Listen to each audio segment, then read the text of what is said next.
Hello dear students, स्वागत करते हैं आपका स्ट्रगल एकेडमी में। बच्चों, तो हम लोग सोल्यूशन के नेक्स्ट लेक्चर में आते हैं और स्टार्ट करते हैं इस सीरीज को नेक्स्ट तरीके से और अच्छी तरीके से। मैंने जो पढ़ाया था बच्चों, आज के हमारे जो टॉपिक होगी, हमने ऑस्मोसिस ऑस्मोसिस ऑस्मोटिक प्रेशर, इन सभी पर हमने क्वेश्चन करा दिया था, ठीक ना। पराशर दाब, यूपी बोर्ड के जो भी बच्चे हैं चैनल से जुड़े और चैनल की वीडियो का लाभ उठाएं बच्चों, ठीक है। तो मैं ये बताना चाहूंगा बच्चों आपसे कि आज की जो टॉपिक है रिवर्स ऑस्मोसिस है, प्रतिलोम परासरण है। प्रतिलोम परासरण किसको कहते हैं, आज ये क्लियर करेंगे और आपको अच्छी तरीके से समझाएंगे। आपने सुना होगा आरओ, आरओ का नाम सुना होगा। आरओ क्या होता है? एक रिवर्स ऑस्मोसिस एक प्रोसेस होती है। आरओ का पानी बहुत सारा चलता है गांव में या शहरों में, बहुत आरओ का पानी, आरओ का पानी। आज वो आरओ का पानी कैसे बनता है, इस चीज को मैं समझाऊंगा आपको, ठीक है। तो बने रहिए और देखिए कि मैं आपको किस तरीके से समझाता हूं, ठीक है। तो आइए देखिए, रिवर्स ऑस्मोसिस प्रतिलोम परासरण ये है क्या चीज। सबसे पहले हम लोग समझें कि क्या चीज है। जैसे सपोज दैट अगर ये मैं बताऊं आपको, तो ये जो है,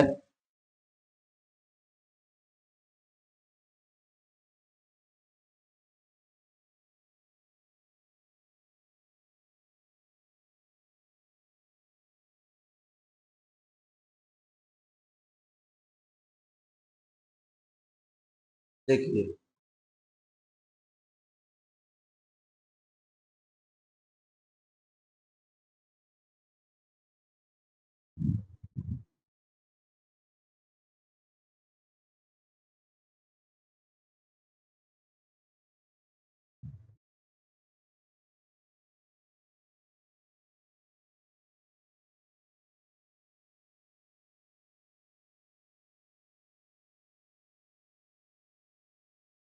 देख सकते हैं मैंने ये क्या बनाया है, ठीक है।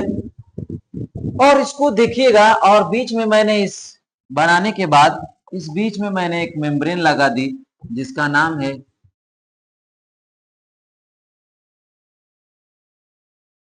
इस मेम्ब्रेन का नाम बच्चों है एसपीएम नाम, एसपीएम। इसको बोला जाता है semi permeable, semi permeable membrane, semi permeable membrane बोला जाता है हिंदी में अर्ध पारगम्य झिल्ली, अर्ध पारगम्य, पारगम्य, अर्ध पारगम्य झिल्ली, ठीक है। ये जो अर्ध पारगम्य झिल्ली है बच्चों,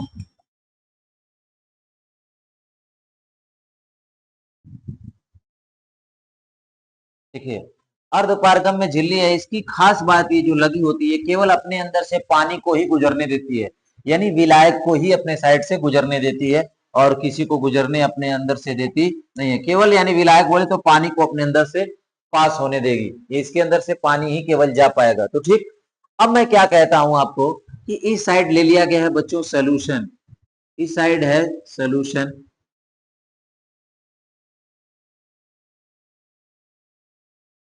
एक साइड यहाँ पर विलियन है, विलियन जिसको क्या बोलते हैं सोल्यूशन।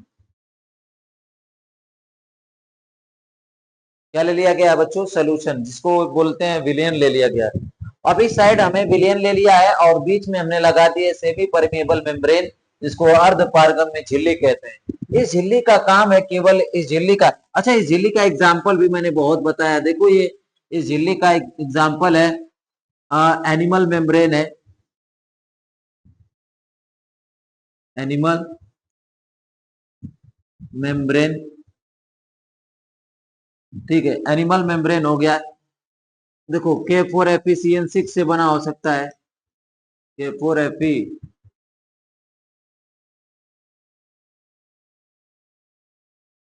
सी N six, copper ferro hexacyanide से भी बना हो सकता है। अब यहाँ पर एग्जांपल है इसका, सेलोफेन भी है, सेलोफेन,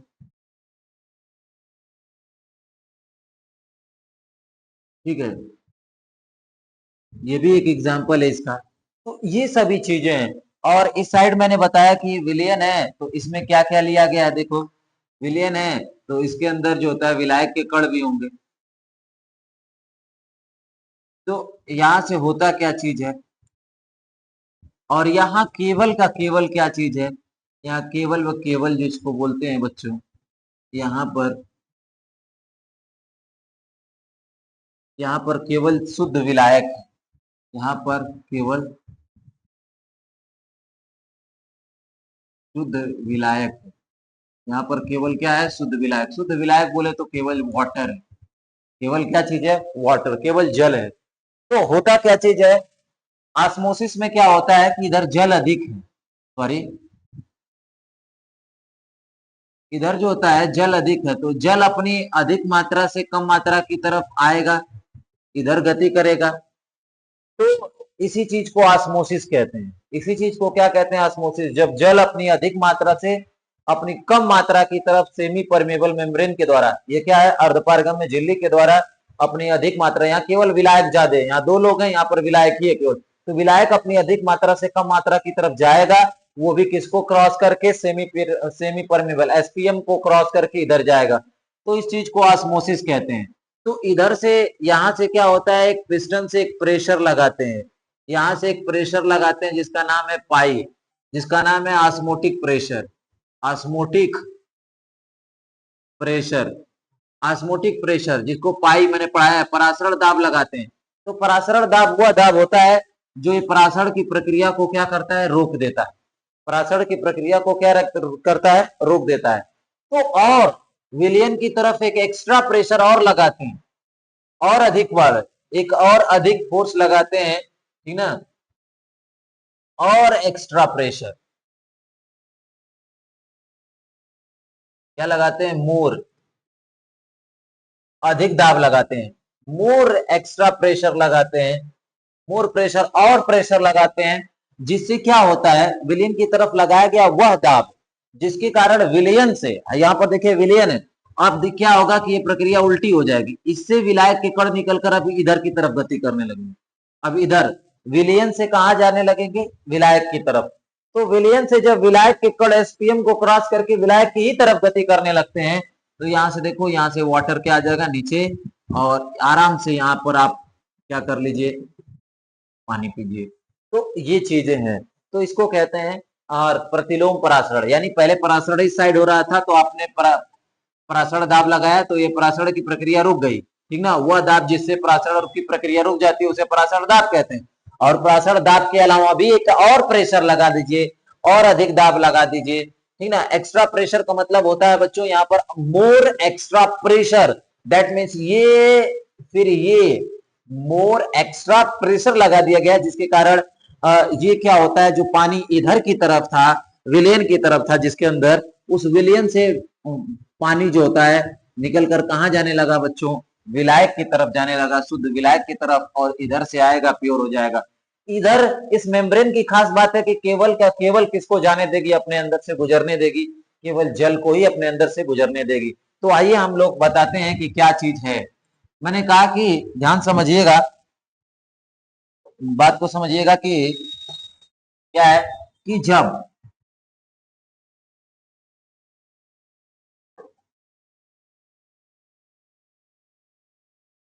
विलयन की तरफ, जब विलयन के तरफ परासरण दाब से भी अधिक दाब, परासरण दाब से भी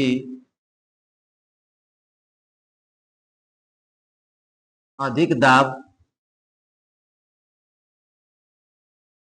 लगाया जाता है,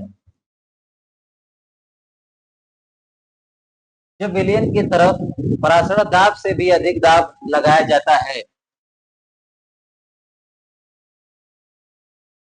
लगाया जाता है, तो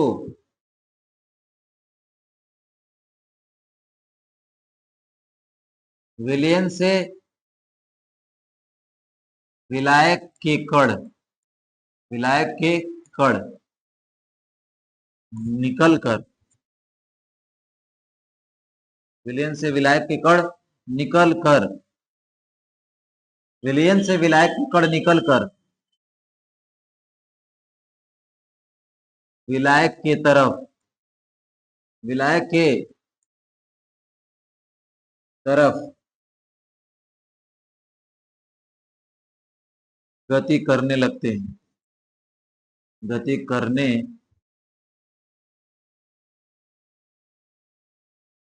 लगते हैं। तो इस प्रोसेस, प्रोसेस बोले तो प्रक्रिया, तो इस प्रक्रिया को प्रतिलोम परासरण कहते हैं। तो इस प्रक्रिया को प्रतिलोम परासरण कहते हैं, याद रखिएगा। मैंने ये क्या बताया, रिवर्स ऑस्मोसिस क्या चीज है भैया? देखो पानी अधिक था, पानी का नियम तो यही बनता है। ये यहाँ पर क्या चीज है, ये नॉन स्पॉन्टेनियस प्रोसेस है। पहली बात है, रिवर्स ऑस्मोसिस क्या चीज है? नॉन स्पॉन्टेनियस प्रोसेस है, स्वतः होने वाली प्रक्रिया नहीं है। यहाँ पर एक्स्ट्रा दाब लगाने वाला बात है। यहाँ पर समझिए, यहाँ पर पानी अधिक था और यहाँ पर पानी कम था, क्योंकि यहाँ पर दो लोग हैं, विलयन है, यहाँ पर शुद्ध विलायक है। तो नॉर्मली पहले यहाँ से यहाँ गति हो रही थी, लेकिन इस गति को रोकने के लिए हमने परासरण दाब लगा दिया। तो जब परासरण दाब लगाया तो वह दाब जो परासरण को रोक देता है उसको परासरण दाब कहते हैं। लेकिन इससे भी अधिक दाब जब लगा देंगे ना पिस्टन से, तो ये प्रेशर के कारण यहाँ से जो जल होंगे वो सेमी परमेबल अर्ध पारगम में झिल्ली को क्रॉस करके वो इधर की तरफ, विलायक की ही तरफ गति करने लगेंगे और उनको धीरे से निकाल लिया जाएगा। ठीक है, यहाँ से पानी, तो इसी चीज को ये आरओ है, कहते हैं रिवर्स ऑस्मोसिस है। पहले ऑस्मोसिस तो यार होना चाहिए, अब ब्लड के प्रेशर लगा के इधर होने लगी, तो इसको कहते हैं रिवर्स ऑस्मोसिस कहते हैं। क्या कहते हैं? रिवर्स ऑस्मोसिस कहते हैं। तो क्या है, जब विलयन की तरफ परासरण दाब से भी अधिक दाब लगाया जाता है तो विलयन से विलायक के कण निकलकर विलायक की तरफ गति करने लगते हैं। तो इस प्रोसेस यानी इस प्रक्रिया को क्या कहते हैं बच्चों? प्रतिलोम परासरण कहते हैं। तो इस प्रक्रिया को क्या कहते हैं हम लोग? प्रतिलोम परासरण कहते हैं। क्या कहते हैं? प्रतिलोम परासरण। इसका एप्लीकेशन भी है, देखिएगा, बैड वाटर को फ्रेश वाटर में बदलना, सैलाइन वाटर को फ्रेश वाटर में बदलना। यानी कहने का मतलब है कि आइए हम बताते हैं आपको, ठीक ना बच्चों, क्या है।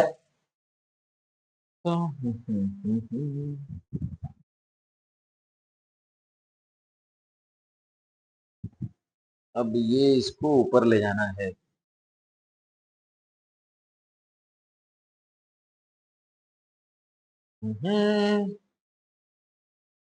सिस्टम बदल गया है क्या?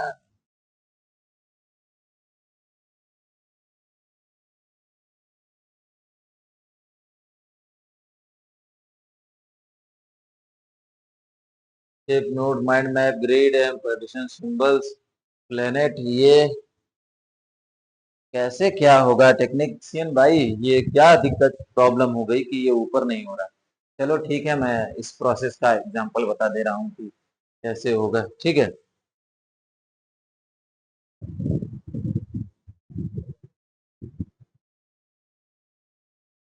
और में भी तो जानकारी नहीं दी गई है इसमें। चलो ठीक है, नेक्स्ट पेज ही ऐड कर लेते हैं, ठीक है। तो इनका एग्जाम्पल क्या चीज है? एग्जाम्पल्स मेरे प्यारे बच्चों, इसका एग्जाम्पल्स दो है। यानी आपका कोई बैड वाटर है, बैड वाटर, बैड वाटर है जो खराब पानी है, तो खराब पानी को हम लोग किसके अंदर बदल सकते हैं? कहने का मतलब अशुद्ध जल को, अशुद्ध जल, अशुद्ध जल को हम लोग इसके द्वारा हम लोग फ्रेश वाटर यानी बैड वाटर को फ्रेश वाटर में बदल सकते हैं, शुद्ध जल में, शुद्ध जल में। इसका ये एप्लीकेशन, बैड वाटर यानी अशुद्ध जल को शुद्ध जल में बदलते हैं, इसका ये एप्लीकेशन है रिवर्स ऑस्मोसिस का एप्लीकेशन, ठीक है। यानी कहने का मतलब जो गंदा पानी है वो शुद्ध साफ पानी में बदल सकता है, और उसी तरह एग्जाम्पल नंबर 2 वही है, अ, जो सैलाइन वाटर है, समुद्री जल है, सैलाइन वाटर है, उसको भी हम कहाँ कन्वर्ट कर सकते हैं, फ्रेश वाटर में, फ्रेश वाटर में। तो सैलाइन वाटर को भी फ्रेश वाटर में कन्वर्ट कर सकते हैं इस प्रक्रिया द्वारा, आरओ की प्रक्रिया द्वारा। सैलाइन वाटर मतलब समुद्री जल, समुद्री जल, समुद्री जल को क्लीन वाटर में, क्लीन वाटर, स्वच्छ जल में कन्वर्ट कर सकते। तो ये प्रक्रिया आरओ, यही इसी चीज को, ये प्रक्रिया जो होती है बच्चों, इसी चीज को कहते हैं आरओ, जिसको कहते हैं रिवर्स ऑस्मोसिस का वाटर है, रिवर्स ऑस्मोसिस प्रोसेस का ये वाटर है, रिवर्स ऑस्मोसिस प्रोसेस का वाटर है। तो इसका ये एप्लीकेशन हो गया, एप्लीकेशन बोले तो अनुप्रयोग, क्या हो गया बच्चों, अनुप्रयोग, क्या हो गया, अनुप्रयोग हो गया, ठीक ना। तो ये चीजें होनी चाहिए कि आपको समझ आना चाहिए, ठीक है ना, कोई दिक्कत नहीं ना है। आगे बढ़ जाते हैं, जो आप हमारी नई टॉपिक होगी बच्चों, समझ रहे हो ना, जो नई टॉपिक होगी, समझ में आ रही बात। अच्छा है, जन्माष्टमी है तो सभी लोग को जन्माष्टमी, कृष्ण जन्माष्टमी की सभी बच्चों को क्या कर रहे हैं कि हैप्पी जन्माष्टमी सभी लोग को, समझ में आ रही बात। गॉड सबको सलामत रखे, ठीक ना। तो आज के दिन ही भगवान श्री कृष्ण ने जन्म लिया था, और जो है समझ लीजिएगा कि उस टाइम से उन्होंने अत्याचार को खत्म करना स्टार्ट किया था, ठीक है। तो ये चीजें हैं, गॉड से, गॉड होते हुए भी उन्होंने जन्म लिया है, वो अजन्मे हैं बच्चों, ठीक है। लेकिन फिर भी प्रकृति को बैलेंस करने के लिए वो अपने आप को एक फॉर्म देते हैं, रूप देते हैं, कि ताकि आप समझें, समझ में आ रही बात, मनुष्य जीवन को व्यतीत करते हुए भी आपको ज्ञान देकर चले, ठीक ना। तो ये चीजें हैं। बहरहाल आइए अपनी टॉपिक पर पढ़िए, उनको याद करिए, ठीक ना, याद। अनुप्रयोग, ये चीजें पढ़ लिए, रिवर्स ऑस्मोसिस, प्रतिलोम परासरण, इसी को हिंदी में कहते हैं प्रतिलोम परासरण,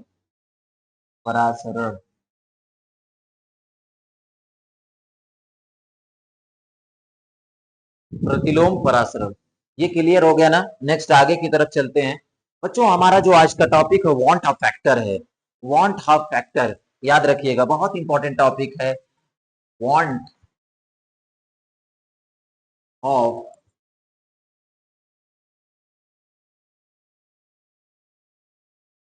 फैक्टर, वांट ऑफ फैक्टर है, ठीक है, जिसको कहते हैं वांट ऑफ गुणांक है, ठीक है। देखिए इसको बच्चों बोलते हैं,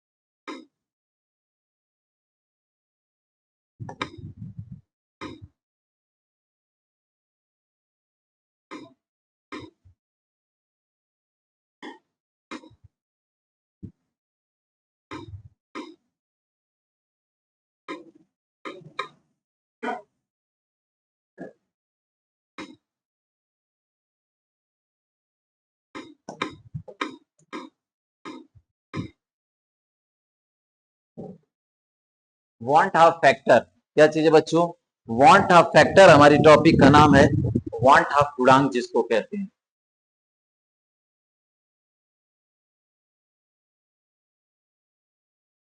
ये हमारी टॉपिक का नाम है वांट ऑफ गुणांक,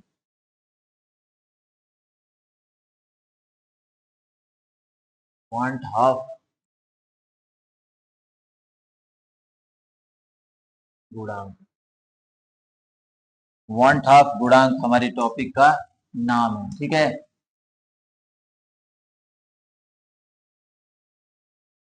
ठीक, वांट ऑफ गुणांक। देखिए वांट ऑफ फैक्टर क्या चीज है, इस चीज को समझना चाहिए हम लोग को, ठीक ना। वांट ऑफ फैक्टर क्या है बच्चों, वांट ऑफ फैक्टर यानी वांट ऑफ गुणांक क्या चीज है? ये चीजें बहुत खतरनाक चीजें हैं। बोला जाता है कि सन 1880 में वांट ऑफ ने विले के वियोजन और संयोजन के बारे में बताया था। किसके बारे में बताया था? विले के वियोजन और संयोजन के बारे में बताया था। समझ में आ रही बात बच्चों? बोला जाता है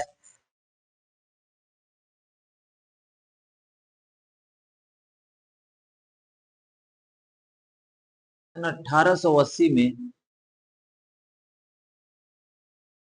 सन 1880 में वांट ऑफ ने वांट ऑफ ने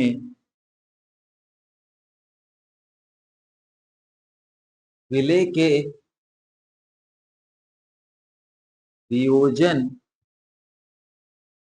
एवं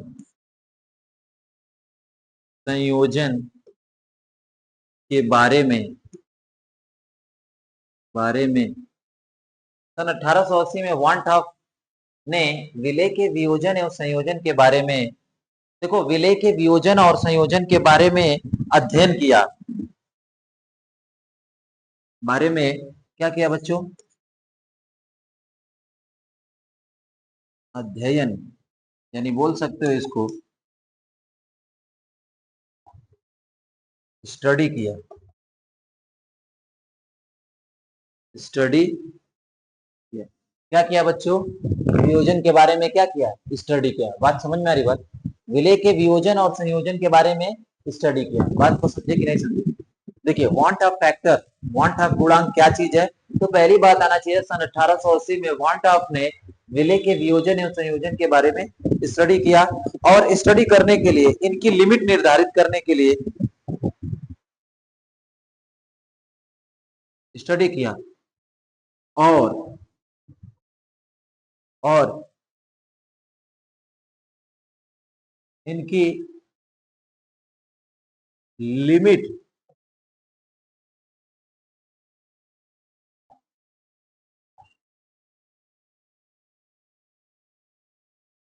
निर्धारित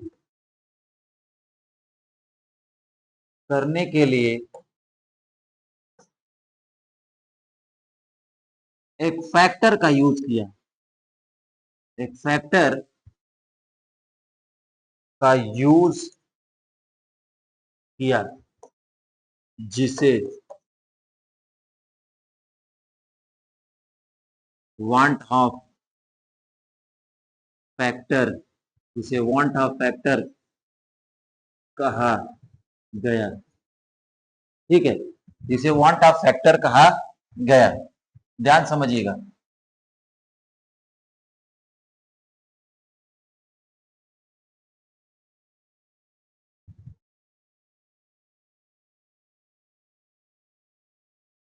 जिसे क्या कहा गया बच्चों? वांट ऑफ फैक्टर कहा गया। ध्यान समझिएगा। बोला क्या जाता है? वांट ऑफ फैक्टर क्या है, वांट ऑफ गुणांक क्या है? सन 1880 में want of factor, want of ने विलय के वियोजन और संयोजन, विलय के वियोजन और संयोजन के बारे में स्टडी किया, और इनकी लिमिट निर्धारित करने के लिए एक फैक्टर का यूज किया जिसे वांट ऑफ फैक्टर कहा गया। ये वियोजन और संयोजन का क्या केस है, इसको भी आइए जान जाते हैं। तो ये देखिएगा, पहले क्वालिटेटिव प्रॉपर्टीज में जो भी गड़बड़ियां होंगी उस गड़बड़ी को सही करने के लिए इस वांट ऑफ फैक्टर का ही यूज किया जाएगा। जैसे हमारे यहाँ पर उस फैक्टर को किसके द्वारा डिनोट करेंगे ये भी याद है। तो देखो, इसे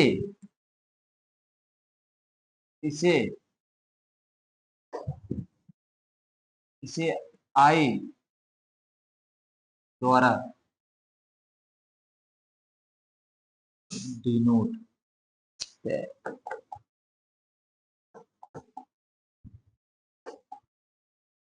आई द्वारा डिनोट किया जाता है। इसे आई द्वारा डिनोट किया जाता है। ठीक है, किसके द्वारा? आई द्वारा डिनोट किया जाता है। तो ध्यान से देखिए आई द्वारा कैसे डिनोट किया जाएगा, और मैं कहाँ कहाँ यूज करूंगा इसको। ये आई क्या चीज है? वांट ऑफ फैक्टर है, वांट ऑफ गुणांक है, want of want of factor है। ठीक है,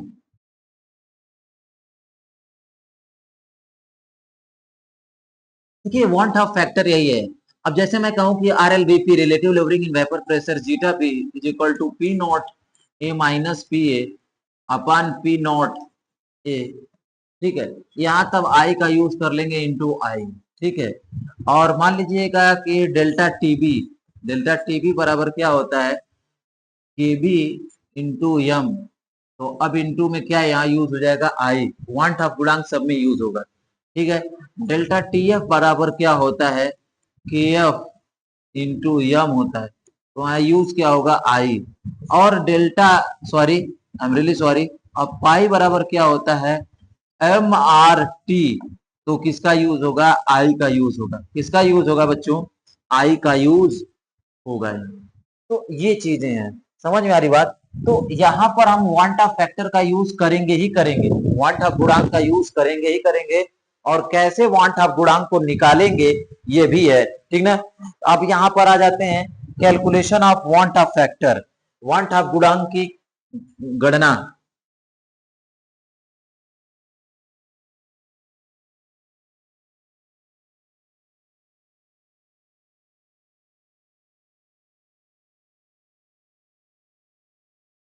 want of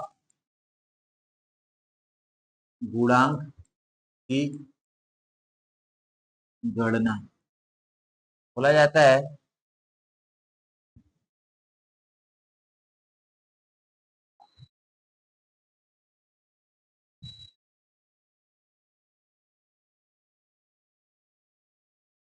calculation of want of factor, calculation of want of factor, ठीक है। तो calculation of want of factor जो है बच्चों, देखिए इसी को calculation of want of factor, want of गुणांक की क्या करेंगे बच्चों, कैलकुलेशन करेंगे। किस तरीके से करेंगे आज हम उसको देख लेते हैं, ठीक है।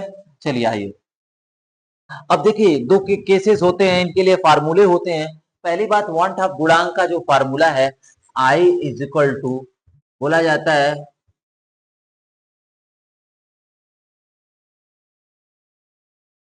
संयोजन या वियोजन के बाद, संयोजन या वियोजन के बाद मोल की संख्या, मोल की संख्या। और बोला जाता है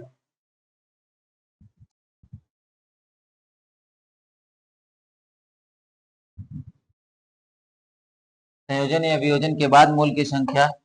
और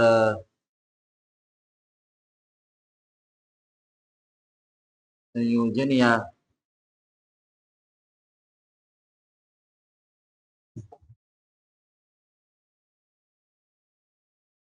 वियोजन से पहले पहले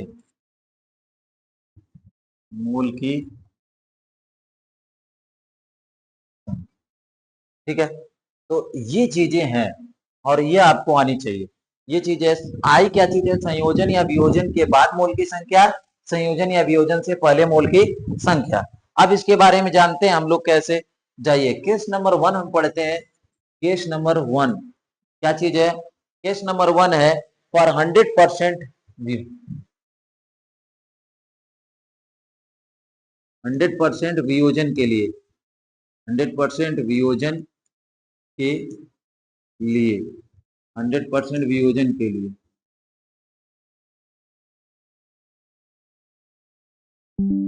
फॉर 100% डिसोसिएशन। देखिए फॉर 100% डिसोसिएशन क्या है, 100% डिसोसिएशन के लिए हम लोग कैसे पढ़ेंगे, ध्यान समझिएगा।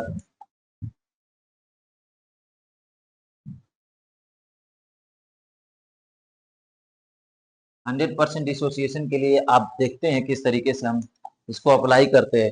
सपोज दैट अगर मान लीजिए आई, ये एग्जांपल ले लेते हैं पहले का NaCl, NaCl, NaCl को अगर हम लोग जल में डालते हैं, इसमें डालेंगे जल में, तो जब जल में इसको डालते हैं तो ये आयनाइज हो जाता है Na प्लस और OH माइनस में, ठीक है। तो ये टूट जाएगा Na प्लस OH। ओहो, ये क्या हो रहा है, Na प्लस Cl माइनस में, ये टूट जाएगा। तो आइए हम बताते हैं I बराबर क्या चीज है, फार्मूला संयोजन या वियोजन पढ़े हैं। वियोजन के बाद मोल की संख्या कितनी हुई, एक और एक दो, तो दो हो गई। और इनसे पहले कितनी थी, एक, तो टोटल कितना हुआ, I बराबर कितना हुआ, दो हो जाएगा। तो वियोजन के बाद मोल की संख्या कितनी हो गई, दो हो गई। वो भी किसके लिए, 100% डिसोसिएशन के लिए, जब 100% टूटेगा तब इसके लिए है। अब एक एग्जांपल और देखिए, ठीक ना। अब एग्जांपल और देखिए, क्या चीज है भाई, ठीक, ठीक। अब जैसे दूसरा एग्जांपल देखिए, मैं यहाँ पर बता रहा हूँ कि ले लीजिए एक एग्जांपल MgSO4, किसको ले लीजिए एग्जांपल को, MgSO4। तो Mg को तोड़ोगे तो किसमें टूटेगा, Mg डबल प्लस और SO4 डबल माइनस। तो इनको आपने तोड़ा है, Mg double plus SO4 double minus, यानी कहने का मतलब आपने इनको ब्रेक कर दिया। तो जब इनको ब्रेक कर दिया तो आपको क्या मिलेगा, ध्यान से देखिएगा, आई की वैल्यू, आई की वैल्यू कैसे, वियोजन के बाद, बाद कितने, एक और दो, दो हो गया। और उससे पहले कितना है, आगे देखा जाता, आगे एक है, तो आई इज इक्वल टू कितना हो गया, दो हो गया। आई इज इक्वल टू कितना हो गया, दो हो गया। अब ये काम है तीसरा, तीसरा जैसे मैं कहूं, तीसरा यहाँ पर तीसरा का एग्जाम्पल देखिएगा, समझ में आ रही बात, एग्जाम्पल्स आपको चेक करने पड़ेंगे। आप K2SO4 को चेक कर लीजिए, जैसे आपका K2SO4 है, इसको 100% डिसोसिएशन के लिए ये केस बन रहा है, तो इसका हो जाएगा 2K प्लस और SO4 डबल माइनस। इतना तो भाई आप तोड़ना जानते हैं ना, इसको आयनों में तोड़ना। तो इनको आयनों में, ये दो है, पोटेशियम पर एक ही प्लस होता है, तो दो बार पोटेशियम है तो दो बार लिखे। तो आई बराबर आई बॉन्ड का फैक्टर क्या होता है, वियोजन के बाद मोल की संख्या, वियोजन के बाद कितना हो गया, दो को पोटेशियम हो गया, एक को सल्फेट हो गया, दो और एक कितना हो गया, तीन। और उससे पहले आगे कुछ लिखा था, नहीं, एक है। तो आई इज इक्वल टू कितना हो गया बच्चों, तीन। आई इज इक्वल टू कितना हो गया, तीन हो गया। समझ में आ रही बात ना। तो ऐसे करके, जैसे एक एग्जांपल और भी रख लेते हैं हम लोग, ठीक है। जैसे K4 हो गया, FeCN6 हो गया, इसे डाला हमने तो 4K प्लस आया, और यही FeCN6 पर 4 माइनस हो गया। तो यहाँ पर शुरुआत में देखो, आई अगर यहाँ पर निकालते हैं तो आई निकालने का तरीका क्या होता है, बाद बाद में चार और एक, ये आगे देखा जाता है, बस आगे देखेंगे तभी मूल्य। चार पोटेशियम हो गया, एक वही हो गया, तो चार और एक पांच, तो पांच बटा क्या हो जाएगा बच्चों, पांच बटा इधर हो जाएगा सामने एक लिखा था, तो पांच बटा एक, इसका मतलब क्या होता है, टोटल पांच। तो ये पांच हो गया, इसका कितना हो गया, पांच। कहने का मतलब है कि आपको 100% जब दिया रहेगा, क्या दिया रहेगा, एक आपको लिए दे रहा हूं, ये आप इसको लगा के देखिएगा, आप कितना लाते हैं वो तो देखने की बात है। देखिएगा, एक आपके लिए दे दे रहा हूं, ठीक है, ये तो मैंने चौथा बता ही दिया है, Na2CO3, इसका आप बताएंगे कितना होगा, बहरहाल निकाल लेंगे, इतना मुझे पता है। फिर आगे हम लोग चलते हैं, समझ में आ रही बात ना।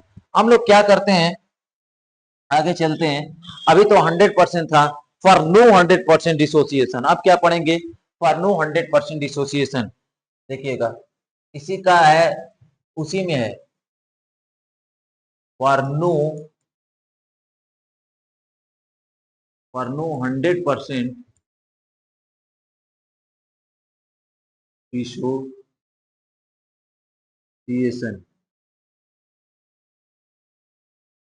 100% वियोजन,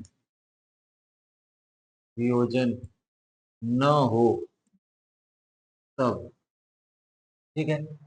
100% वियोजन नहीं होगा तब क्या होगा, देखा जाए, ठीक है। 100% वियोजन नहीं होना, तो जब 100% वियोजन नहीं होगा तो उस केसेस में क्या होगा, ये देखिएगा। अब देखिए, मैं यहाँ पर कह दे रहा हूं 100% वियोजन नहीं होना है। तो यहाँ पर होगा क्या, जैसे 100% डिसोसिएशन के लिए बातें नहीं कहा जा रहा। अब मैं कह रहा हूँ, चलिए ठीक है, बात आपकी सही है कि 100% डिसोसिएशन नहीं, उसके लिए नहीं बताया जा रहा है। तो कैसे क्या होगा, अब देखिए, जैसे मैं NaCl को ले लिया, ठीक है, जैसे क्या ले लिया बच्चों, NaCl को ले लिया, NaCl, इसको ब्रेक किया तो Na प्लस और Cl माइनस मिलेगा। तो मुझे ये पता है 100% डिसोसिएट नहीं हुआ, तो पहले इसका मोल 1 है, तो यहाँ मान लेते हैं कि 0 0 है, अभी इसका मोल 1 है। बाद में क्या हुआ, एक मोल में से, ये एक ही मोल था ना, इसमें से 100% डिसोसिएशन नहीं हुआ तो पूरा तो बनेगा नहीं। मान लेता हूँ एक में से अल्फा वियोजित हुआ, अल्फा निकला, यहाँ से जो अल्फा निकला तो उधर अल्फा और अल्फा बन गया। तो कहने का मतलब है कि चलिए फार्मूला तो रखिए, फार्मूला क्या है, बाद वाला अपन पहले वाला, तो जो बाद में ये घटित हुआ है, क्या घटित है, 1 माइनस अल्फा प्लस अल्फा लिखेंगे, फिर प्लस अल्फा लिखेंगे, और उसके पहले लिखेंगे 1 प्लस जीरो, तो 0 0 को हटा दीजिए, केवल कितना लिख लीजिए 1। तो I इज इक्वल टू क्या हो जाएगा, तो एक अल्फा से एक अल्फा कट जाएगा, तो क्या बचेगा, 1 प्लस अल्फा बचेगा। तो 1 प्लस अल्फा ये है, ठीक है। तो मान लेते हैं कि इफ 100% डिसोसिएशन, यदि 100% डिसोसिएशन हो, इफ 100% डिसोसिएशन हो, तो 100% डिसोसिएशन के लिए अल्फा की वैल्यू क्या होती है, 1 होती है। तो हमारा आया कितना है, आई बराबर क्या आया है, 1, यहाँ पर 1 प्लस अल्फा है, ठीक है, 1 प्लस अल्फा, तो 1 प्लस अल्फा बराबर 1 प्लस अल्फा की वैल्यू भी क्या रखोगे, अल्फा की वैल्यू 100% डिसोसिएशन के लिए 1, तो आई बराबर कितना हो जाएगा, 2। तो ये देखो, मैं क्या बताया तुमको, सही है कि नहीं सही है, ठीक है। तो ये सही है कि नहीं, ये टोटल बताओ। क्योंकि मैंने तो आपको बता दिया कि देखो, अगर चेक भी करना हो तो यहाँ से चेक कर सकते हैं। अगर 100% डिसोसिएशन नहीं होगा तो आई की वैल्यू ये आएगी, तो कितना परसेंट होगा ना, कुछ परसेंटेज होंगे डिसोसिएशन के, तो फिर उसके बाद आगे आ जाइए, देखिए, ठीक ना।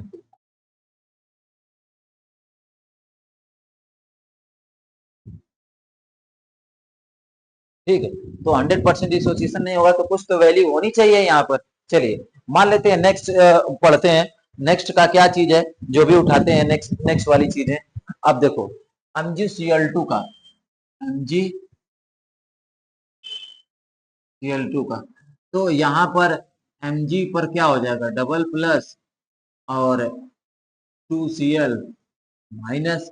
तो कहने का मतलब है कि यहाँ 100% नो, 100% डिसोसिएशन नहीं है, याद रखिएगा, 100% डिसोसिएशन नहीं है। तो उसके लिए क्या होगा, तो यहाँ पर शुरू में कितना है, 1 है, तो इधर क्या रहेगा, 0 और 0। बाद में कितना हो गया, एक में से मान लेता हूँ अल्फा निकला, तो इधर अल्फा बना, यहाँ 2 बार है तो 2 अल्फा बना। तो फिर उसके लिए आई की वैल्यू कैसे निकालेंगे, आई की वैल्यू सिंपल है, ये बाद वाला अपन पहले वाला, तो बाद वाला ये सभी है। देखो यही इसमें से निकालना है, इधर जितना आगे लिखा रहेगा उतना अल्फा ये बन जाएगा। तो 1 माइनस अल्फा प्लस अल्फा, और सॉरी 1 माइनस अल्फा प्लस, हाँ, प्लस अल्फा और प्लस 2 अल्फा। तो एक एक अल्फा से ये अल्फा से ये अल्फा क्या हो गया, कैंसिल हो गया, और बटा में 1 था तो 1 का कोई भी अभी यहाँ पर मतलब नहीं है। तो ये अल्फा से अल्फा कट गया, तो 1 प्लस 2 अल्फा, ठीक है, भाग देने के बाद तो ये आया, क्या आया, 1 प्लस कितना आया, 1 प्लस 2 अल्फा आया। तो मान लीजिए कि यहाँ इफ 100% डिसोसिएशन, यदि मान लेते कि 100% टूटा, तो वहां अल्फा की वैल्यू कितना हो जाएगी, 1। तो यहाँ पर फार्मूला क्या, आई बराबर 1 प्लस 2 अल्फा, तो यानी 1 प्लस 2 इंटू अल्फा की जगह 1 रखोगे तो 1 प्लस 2 हो जाएगा, इज इक्वल टू टोटल कितना हो जाएगा, आई इज इक्वल टू 3 हो जाएगा। पीछे वाले से मैच कर सकते हो, पीछे वाले से क्या कर सकते हैं हम लोग, मैच कर सकते हैं, ठीक ना। तो ये चीजें हैं, आपको समझनी पड़ेगी और आपको लगाना भी पड़ेगा। और ये यहाँ पर जरूरी नहीं कि आपको यहाँ पर 80% भी दे सकता है, 50% भी दे सकता है। तो ये चीजें आपको समझना पड़ेगा कि ये क्या है, ठीक है। जैसे एक एग्जांपल और भी है, मैं तुमको ये बता दूं बच्चों, कि मान लीजिए K4 ले लिया आपने, Fe ले लिया, FeCN क्या ले लिया, 6 ले लिया, तो इसको आप ब्रेक करेंगे तो 4K प्लस हो जाएगा और FeCN क्या हो जाएगा, FeCN 6 पर क्या हो जाएगा, 4 माइनस हो जाएगा। तो शुरुआत में इसके आगे तो कुछ नहीं लिखा, तो ये एक ही है, ये 0 और 0 बनेगा। जब इसमें से कुछ निकला, यानी कहने का मतलब ये दोनों तरफ चलती है ना, 100% डिसोसिएशन नहीं है, 100% डिसोसिएशन नहीं है, तो उस टाइम में क्या होता है, इसमें से मान लीजिए अल्फा निकला तो इधर 4 अल्फा बनेगा और प्लस यहाँ कुछ नहीं है, यहाँ पर याद रखिएगा यहाँ पर कुछ नहीं है, तो यहाँ पर अल्फा बनेगा। तो कैसे निकालेंगे, आई बराबर होता है बाद वाला और फिर पहले वाला, तो बाद वाला क्या, 1 minus alpha plus 4 alpha plus alpha. तो यहाँ पर क्या होगा, अपान में क्या लिखेंगे, अपान में लिखेंगे 1, तो इस अल्फा से ये अल्फा कैंसिल हो गया, तो आई बराबर क्या होगा, 1 प्लस 4 अल्फा। तो ये चीजें आई, तो ये चीजें आ रही है, तो जब ये चीजें आई है तो अब आपको बताना पड़ेगा कि यदि इफ यहाँ पर 80% भी हो सकता है, 80% को 0.8 लिख देना, ठीक ना। इफ 100% डिसोसिएशन, मैं मानता हूँ 100%, इफ 100% डिसोसिएशन, यदि 100% वियोजन हुआ तो, इफ 100% डिसोसिएशन, तब उस केस में क्या लिखेंगे कि आई की वैल्यू क्या हो जाएगी, उससे सॉरी अल्फा की वैल्यू क्या हो जाएगी, अल्फा की वैल्यू वहां 1 हो जाती है। तो क्या आया, क्या चीज है, I is equal to 1 plus 4 alpha आया, तो 1 प्लस 4 इंटू अल्फा की जगह 1, तो 1 प्लस 4 इज इक्वल टू कितना हो जाएगा, 5। आई बराबर क्या हो जाएगा,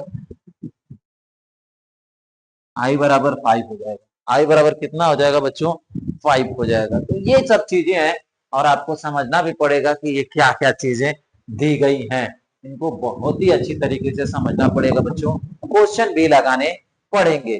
तो इतना आपको पता होना चाहिए कि किस तरीके से क्वेश्चन को लगाना है, ठीक है। तो समझ में आया कि नहीं बच्चों, बात को समझे कि नहीं कि क्या चीज है।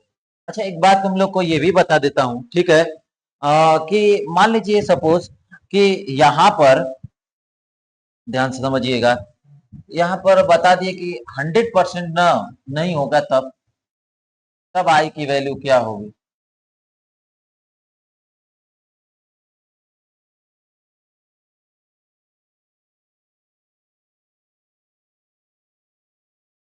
मान लीजिए 100% नहीं हुआ तो, 100% यहाँ पर मान लीजिए नहीं है, यहाँ पर मैं बोल दे रहा हूँ कि ये K4FeCN6 ही है, मैं कह रहा हूँ K4Fe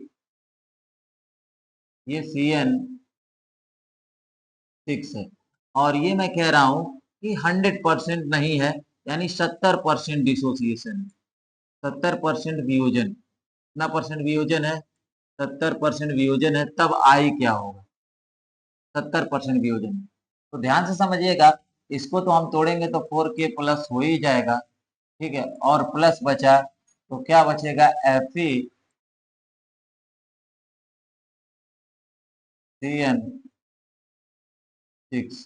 पर 4 माइनस, यही है, यही वाला टूटेगा ऐसे ही। तो क्या है, कैसे काम हो जाए हो पाएगा, तो ये क्या है, 4K है, 4K प्लस है, क्या चीज है, 4K प्लस, और यहाँ पर 4 माइनस, कितना माइनस है बच्चों, 4 माइनस है। तो यहाँ पर क्या चीज है, ध्यान समझिएगा, हमारे कहने का मतलब ये हुआ, ध्यान समझिए, ठीक, कि यहाँ पर शुरुआत में यहाँ 1 है, तो यहाँ 0 और 0 रहेगा, तो यहाँ पर अगर मान लेते हैं कि यहाँ 1 में से अल्फा निकला, तो यहाँ पर बनेगा 4 अल्फा और प्लस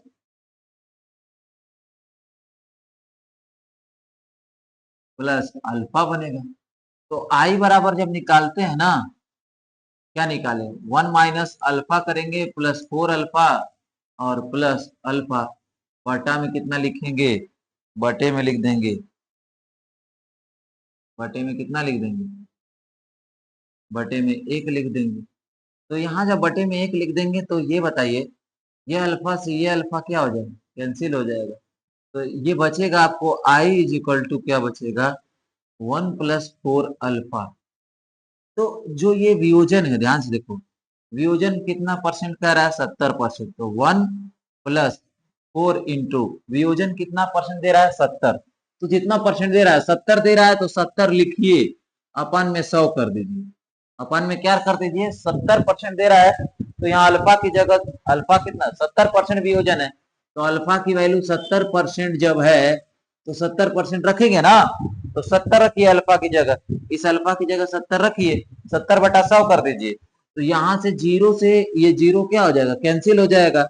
अब ये क्या हो जाएगा? 1 प्लस 7 चौको कितना हो जाएगा? 28 अपन 10 हो जाएगा। और जब भाग देंगे ना, तो 1 प्लस 2.8 आएगा। कितना आएगा? भाग देंगे 2.8 हो जाएगा। तो 2.8 हो गया, तो 3.8 लमसम हो जाएगा।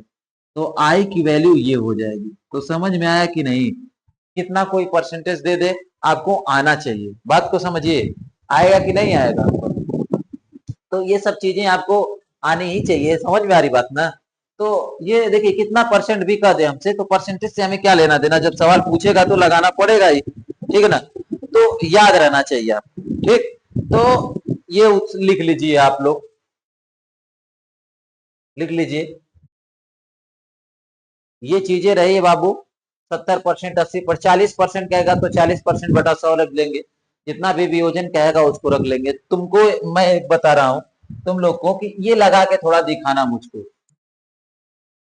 Na2CO3 80% डिसोसिएशन होगा, वियोजन होगा, तो इसका आई का वैल्यू क्या होगा?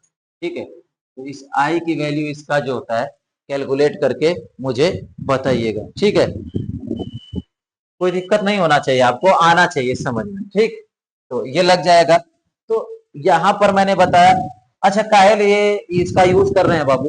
देखो, क्वालिटेटिव प्रॉपर्टी हम मानते हैं कि मान लीजिए कि NaCl एक ही लिए, लेकिन जाके जो होता है, 1 मोल लिया है NaCl, तो 1 मोल है, लेकिन विलेन में जाने के बाद वो टूट कर 2 मोल हो जा रहा है। तो जितना हमारा दिमाग से हमारे कैलकुलेट कर रहे हैं, वो कैलकुलेटर वैल्यू 1 मान के कर रहे हैं, लेकिन वो एक्चुअली में जो ऑब्जर्व किया जाएगा वो वैल्यू ज्यादा हो जाएगी। जो ऑब्जर्व किया गया मान है, वो क्वालिटेटिव प्रॉपर्टी से क्या हो जाएगी? ज्यादा हो जाएगी।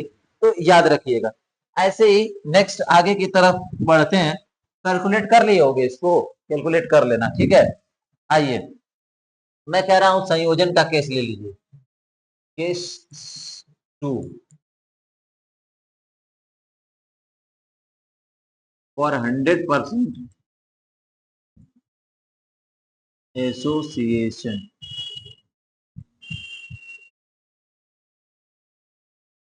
100% संयोजन के लिए, 100% संयोजन के लिए,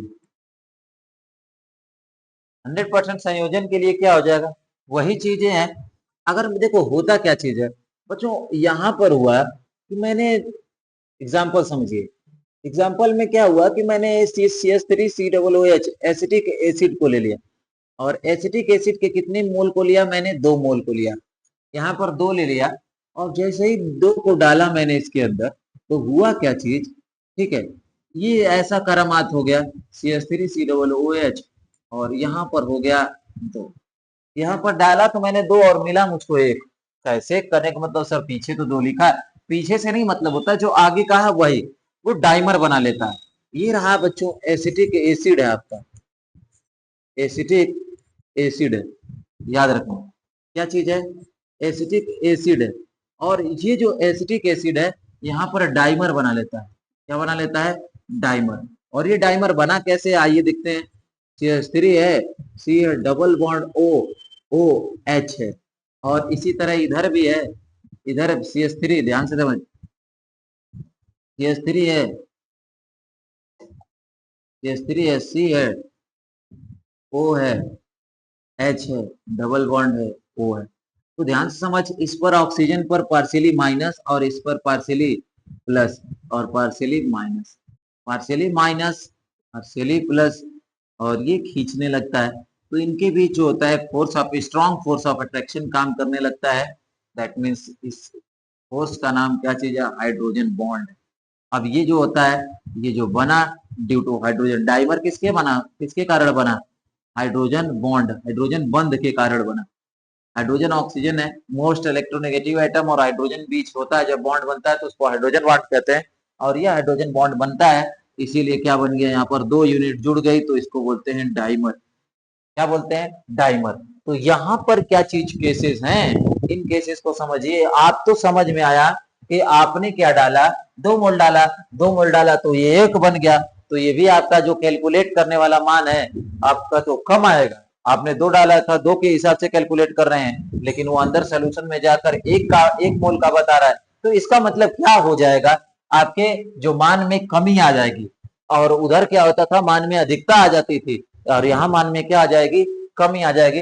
अब देखिए क्या चीज है, मैंने कहा यहाँ पर इनके लिए क्या होता है, CH3COOH, ये है इनके 2 मोल अगर लेते हैं, ध्यान समझो, इनके 2 मोल लेते हैं तो ये क्या क्या बनाते हैं, डाइमर। क्या बनाएंगे, डाइमर बनाएंगे। ठीक है, और डाइमर में क्या होगा, CH3COOH, तो यहाँ पर ये ट्वाइस हो जाएंगे। तो होता क्या चीज है, ध्यान समझना, यहाँ 1 लोगे तो ये इस टाइम पर 0 रहेगा, अभी कुछ नहीं।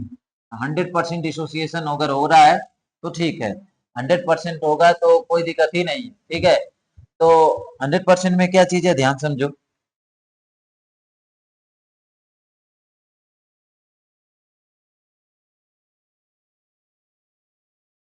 100% का केसेस क्या चीज है, 100% केस वही है जो आप लगा देंगे। देखिएगा यहाँ पर क्या होगा, आई बराबर क्या है, 1 है, उससे पहले कितना है, 2 है,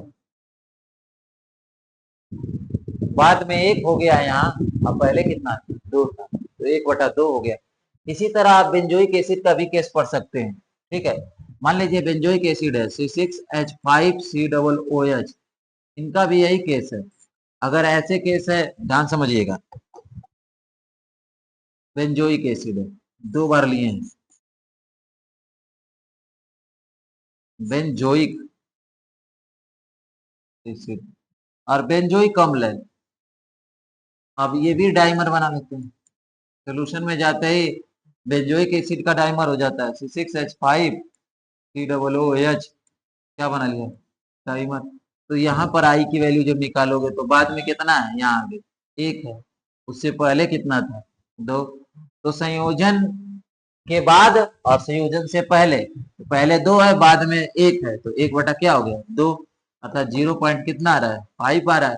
तो ये सब चीजें देखकर ये संयोजन के लिए जो होता है, ये तो 100% संयोजन के लिए। अगर 100% संयोजन ना हो तो क्या होगा, नो 100%, नो 100% एसोसिएशन। बच्चों अगर 100% एसोसिएशन नहीं होगा तो क्या होगा, अगर 100% एसोसिएशन नहीं होगा तब, ठीक ना, जब 100% संयोजन न हो, न हो तब, जब 100% संयोजन ना हो तब कैसे क्या लिखेंगे, जैसे मैं 100% नो 100% एसोसिएशन, अगर 100% एसोसिएशन नहीं होता है मेरे बच्चे, तो उस केसेस में क्या होता है, जैसे मैंने ले लिया CH3COOH, ठीक है, ये कितनी यूनिट ले लें हम, तो 2, और यहाँ पर मानते हैं कि ये बन गया CH3COOH का ट्वाइस। तो मैं मानता हूं कि शुरुआत में मैं लूंगा 1 और यहाँ ले लूंगा 0, तो मैं कहूंगा 1 में से अल्फा निकला, तो जो निकलेगा उसका आधा बनेगा, अल्फा/2 बनेगा, क्योंकि जो 2 का आधा बन रहा है तो अल्फा निकलेगा तो अल्फा/2 बनेगा, जाहिर सी बात है। दिमाग लगाओ, बाद वाला क्या है, 1 minus alpha plus alpha by क्या है, 2, और क्या चीज है, अपान में 1 है, तो आई बराबर क्या हो गया, 1 minus alpha plus alpha by क्या है, 2 है। तो ये चीजें हैं, ठीक। तो इसको हम लोग और भी एडिट कर सकते हैं, क्या लिख सकते हैं कि आई बराबर, इसका भी बटा कर लीजिए और इसका भी बटा कर लीजिए, कैल्शियम कितना आ जाएगा, 2 हो जाएगा, यहाँ पर 2 हो जाएगा, -2 अल्फा हो जाएगा, प्लस कितना है, अल्फा है, ठीक है, तो दो अल्फा में से एक अल्फा घटा देंगे तो आई बराबर क्या हो जाएगा, दो अल्फा, दो माइनस अल्फा बचेगा, बटा का क्या बचेगा, दो। दो अल्फा में से दो को घटा देंगे तो क्या बचेगा, तो ये न, एक ही अल्फा ना बचेगा, तो ये इतना आएगा। तो मान लेते हैं कि